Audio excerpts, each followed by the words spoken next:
Hello and welcome back to our lectures on machine dynamics. Today we'll be covering topics 6 and 7, those being bearings and shafts. I'm Nathan Mikulski. Let's jump into it. Alright, let's begin with topic 6. Topic 6 is bearings. Now you may know a little bit about bearings, you know that they're used to support and that they roll and do all this other stuff. Let's just delve a little bit more into it. So what are the roll of bearings? Bearings allow round elements to roll with very little resistance and prevent friction between parts with relative motion. Usually bearings are cylindrical and they'll have like an inner shaft and an outer shaft, allowing those one to rotate free while another is say static or relative to each other. Now we have two types of bearings that we will probably discuss, one of them being journal bearings and one of them being roller bearings. Now the difference between journal bearings and roller bearings is that journal bearings use a fluid to act as the medium of transfer with resistance through fluid motions. Roller bearings, on the other case, actually go through rolling contact with all these little steel spheres or balls, or not necessarily spheres or balls, but rolling elements that transfer contact directly through like touching. Now, what's one of the major things that we have to do? We have to look at bearing life. Bearing life will be determined by the load, either radial or axial, friction, heat, and other stuff such as material properties and time spent in the machine and whatnot. Now, this radial and axial load is probably the main factor that we're going to be looking at, and it is very important because it really does determine the major aspects of bearings. Now, how can we estimate bearing life? Well, we can do it in a couple ways. We can do load-life relationships, which is where we take plots of data and we basically test bearings throughout a series of its life and over multiple bearings.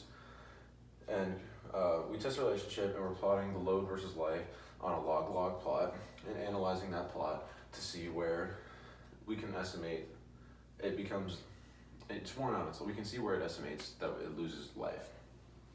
Now another way is through like equations that we will get to further on, but this is just the base outline of it, is through FL to the 1 over A power equals the constant values, and then you're going to be setting that equal to manufacturer data who has gone through and tested all their bearings to a 90% reliability statistically.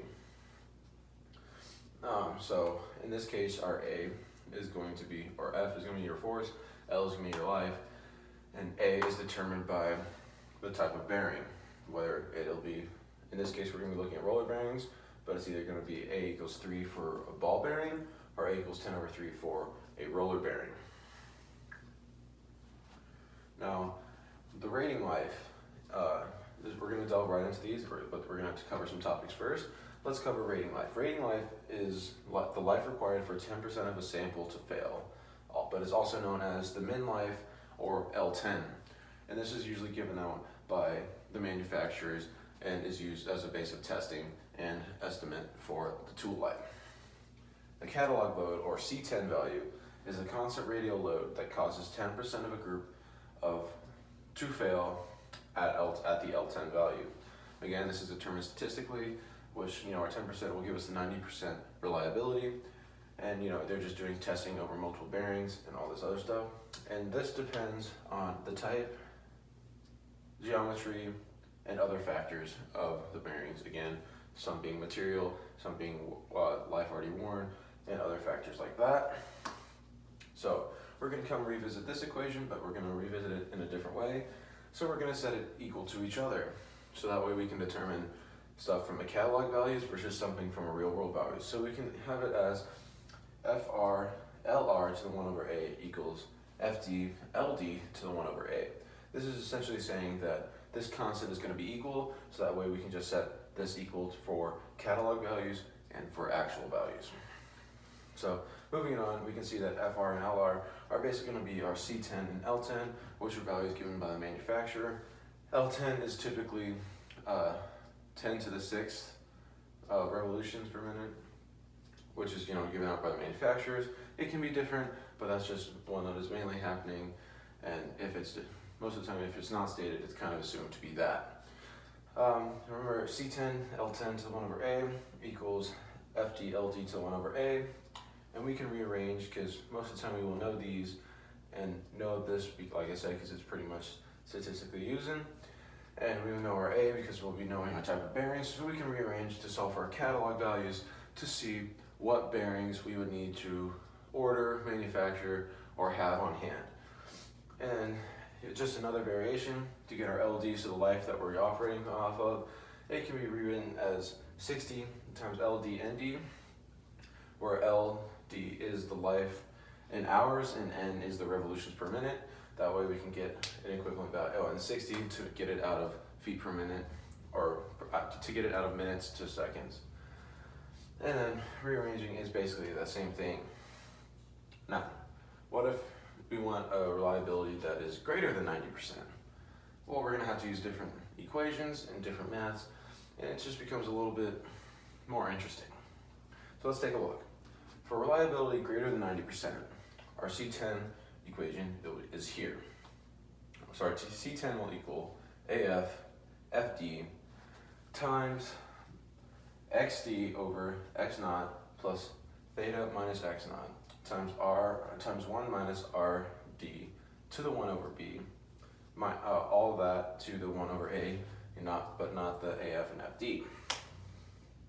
Where this is where our XD is going to be equal to our LD over L10, so like this from up here, and our X naught, everything here in the denominator is given simultaneously, or is obtained through like the Weibull distributions of the testings, the statistical analysis with Weibull distributions, which, you know, our X naught is going to be 0.02, the theta minus X naught will be 4.439, the B is 1.483, and RD is the new reliability. Say you want a 95% reliability, it'll be 0.95, and so on and so on. Now, what about our new stuff over here? This is our analysis for roller bearings and axial and thrust loading to make equivalent to make our thrust loads equivalent to axial loads. Because roller bearings, or particularly ball bearings, can support axial movements a little bit, but roller bearings cannot support them very well. So typically we want to see equivalent axial values in terms of, or equivalent thrust values in terms of axial values. So we can achieve that through this equation. This FE equals XV FR plus YI over YIFA. Well, here our FI is 0.47 FR over K, and our FE is 0.4 FR plus KFA. And all of these are just equations given out to us to help us find it, and K is material, like a spring force of that stuff. Now, this can be separated out into two things based off of this equation. So we want to find the equivalent axial load here and here at B. We can do that by saying here, and then here's our equivalent thrust loading. So we can do that through separating out into these equations. Is our FIA going to be less than or equal to these two adding up, or is it going to be greater than these two adding up?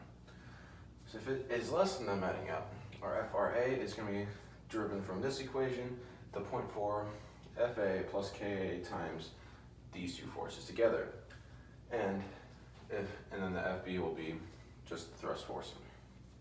But then it'll be opposite if FI is greater than those two. So then FB will be the 0.4 FRB plus KB times FIA minus FAE, and then our FEA will be FRA. Now let's move on to topic 7. Topic 7 is shafts. Now, the main function of shafts are to transmit power. Design considerations for shafts you should take into account deflections, machine failures, fittings, and vibrations. In this case, we will be taking a heavier look at fittings and vibrations. So let's dive into fittings. Here we have two types of fittings. We have clearance fitting and interference fittings. Clearance fitting is when your shaft is smaller than the bearing or part that it will be going into, so you have clearance. And interference fits is when the shaft or whatever will be bigger than what it's trying to be put into. Hence, it will be larger, causing interference. How can these problems be addressed? Well, it can be addressed through designing things properly and other stuff. And then also, to make them fit, you can use heating and cooling to make them shrink or expand, in order to get them to fit, get the tight fit, and use the shafts better than trying to use fasteners. Because using fasteners would create induced stress and would honestly not make it work as well as, say, shredding and heating it and letting that whole area of contact hold it in place.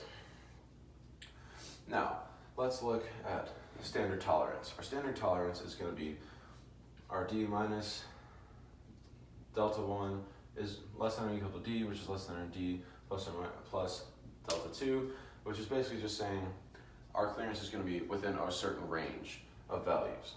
Now let's take a look at an example to kind of prove this point. Here, this will be a clearance case, and we have an H11C11 type shaft with 35 millimeter basic size. So, and then we were given from table A11 that our delta D is 0.16 and our delta little d is also 0.16, all because they're both coming from this 11. And then our C, which is equal to our delta F, is equal to negative 0.12, which is derived from table A12. And remember, D here is going to be the clearance in the holes, and then the little d is going to be the shaft. So let's take a look at it. D max, in this case, is going to be D plus delta D. So it'll be our 35 plus our delta D, which will give us 35.16, and our D minimum is just the diameter of that, which is 35. So our tolerance, or standard tolerance, for the range of the bearing or shaft is in the range from 35 to 35.16 millimeters. Now let's take a look and see what the shaft would be. So the D max for this case is going to be little d plus delta F, which will give us 34.88, and our little d, it was just this 35. And our D min is going to be little d plus delta F minus delta little d, which will give us 34.72. So this tells us that our shaft is in the range from 34.72 to 34.88. And like I said, this is clearance fit, and you can see that our shaft is going to be smaller than the holes in here, so it's going to have a little bit of clearance issues, and we can fix that. Now let's look at pressure and shrink fits. Our pressure is given by these along this equation here, which I'm not going to bother to read to you. Hopefully you can read it. And if they are the same material, the equation reduces to something a little easier with E delta over 2R cubed times R naught squared minus R squared times R squared minus RI squared, all over R naught squared minus RI squared. And those are driven from here. R fits of like the shafts and the bearings, where our R is the outer diameter to the outermost point, our capital R is just to the inner part of that, and then our little r is the inner part of this hole in here. And you can use your pressure and shrink fits to find out stuff, and you can go forward into finding stresses and other forces and tolerance that you need. And one more thing that we need to look at is shaft vibrations. Now, vibrations in the shaft are very important because it'll cause destruction of the machinery and all these other wrongful effects that you don't want if you're not taking into account the vibration of the shaft. And so vibrations of the shaft are very important when you start to hit the natural frequencies of the shaft. And say for a mass spring shaft, we'll have omega equaling root k over m, or square root of k over m, where in the simple beams will be pi over L squared times square root of EI over m, and non-uniforms will be used the Rayleigh method to find analysis. Now to find angular frequency is essentially the same as our mass spring, and our ordinary frequency to get into linear stuff, you just simply multiply by 1 over 2 pi. Now to get our Rayleigh method, our natural frequency is going to be our g, which is the gravity, times the square root of the sum of omega I yi, which are just some components of the shafts. So say you're breaking a shaft into pieces, assigning masses to it, it's basically summing each part and breaking it down into smaller pieces, similar to integration, and then summing them up. And this usually is an overestimate of stress, so it is good to use for analysis data to add, say, as like a safety factor or a buffer. Thank you for listening. I'll see you next time.